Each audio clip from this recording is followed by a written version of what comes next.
Hello বন্ধুরা, তোমরা সবাই কেমন আছো? আশা করি সবাই ভালো আছো, আমিও ভালো আছি।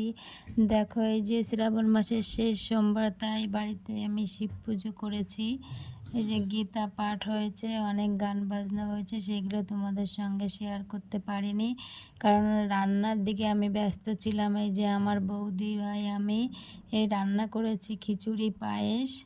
এই যে সবাই এখন প্রসাদ গ্রহণ করবে। এই যে দেখো, এই যে আমার ননদ আর আমার বৌদিভাই পরিবেশন করছে প্রসাদ, আমিও একটু করেছি। দেখো বন্ধুরা, যে সবাই প্রসাদ গ্রহণ করছে,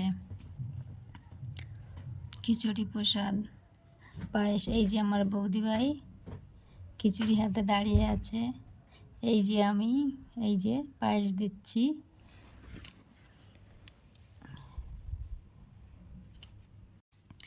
বন্ধুরা, আমি এডিট করতে পারি না, আজকে ফার্স্ট টাইম এডিট করলাম। ভুল ত্রুটি তো অবশ্যই হবে, ছোট বোনের মতো ক্ষমা করে দিও আমাকে।